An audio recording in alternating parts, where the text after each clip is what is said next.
Reserve Bank of India Paytm payments bank పై ఆంక్షలు విధించిన తర్వాత పేటీఎం పైన గణనీయమైన ప్రభావం పడింది. నోడల్ అకౌంట్ ను యాక్సిస్ బ్యాంకుకు మార్చినందువల్ల Paytm QR, sound box, payment మెషిన్లు యథావిధిగా పనిచేస్తున్నాయి. కానీ ఫాస్టాగ్ కు మాత్రం చెక్ పడినట్లే. 2024 మార్చి 15 తర్వాత ఇవి పనిచేయవు. ఫాస్టాగ్స్ జారీ చేసే బ్యాంకుల జాబితా నుంచి ఇటీవల జాతీయ రహదారుల నిర్వహణ సంస్థ పేటీఎం ను తొలగించింది. పేటీఎం ఫాస్టాగ్ ఉన్నవారు ఇతర బ్యాంకు నుంచి ఫాస్టాగ్ తీసుకోవాలని రిజర్వ్ బ్యాంక్ ఇప్పటికే స్పష్టం చేసింది.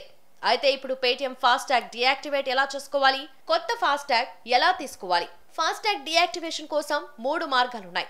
మొదటిది 1800-120-4210 నంబర్కు కాల్ చేసి ఎగ్జిస్టింగ్ అకౌంట్ లోకి మొబైల్ నంబర్తో లాగిన్ కావాలి. మీ వెహికల్ రిజిస్ట్రేషన్ నంబర్ అవసరం పడుతుంది. తర్వాత పేటీఎం కస్టమర్ సపోర్ట్ ప్రతినిధి మిమ్మల్ని సంప్రదిస్తారు. ఫాస్టాగ్ డియాక్టివేషన్ ఎలానో చెప్తారు.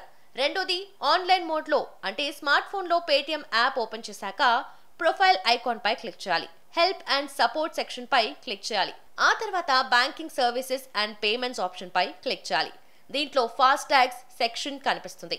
పేటీఎం ఎగ్జిక్యూటివ్ తో మాట్లాడేందుకు చాట్ విత్ us ఆప్షన్ పై క్లిక్ చేయండి. మీకు రెస్పాన్స్ వచ్చాక పేటీఎం ఫాస్టాగ్ అకౌంట్ డియాక్టివేట్ చేసుకోవచ్చు. ఇక మూడోది, ఫాస్టాగ్ పేటీఎం పోర్టల్లోకి లాగిన్ కావాలి. User ID, wallet ID, password తో లాగిన్ చేయాలి.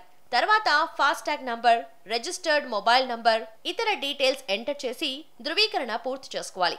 తర్వాత హెల్ప్ అండ్ సపోర్ట్ ఆప్షన్ పై క్లిక్ చేయాలి. నాన్ ఆర్డర్ రిలేటెడ్ క్వెరీస్ ను ఎంచుకోవాలి.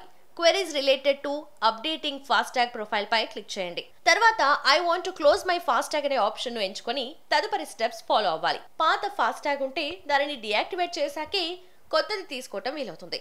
డియాక్టివేషన్ పూర్తయ్యాక గూగుల్ స్టోర్ లో మై ఫాస్టాగ్ యాప్ డౌన్లోడ్ చేసుకోవాలి.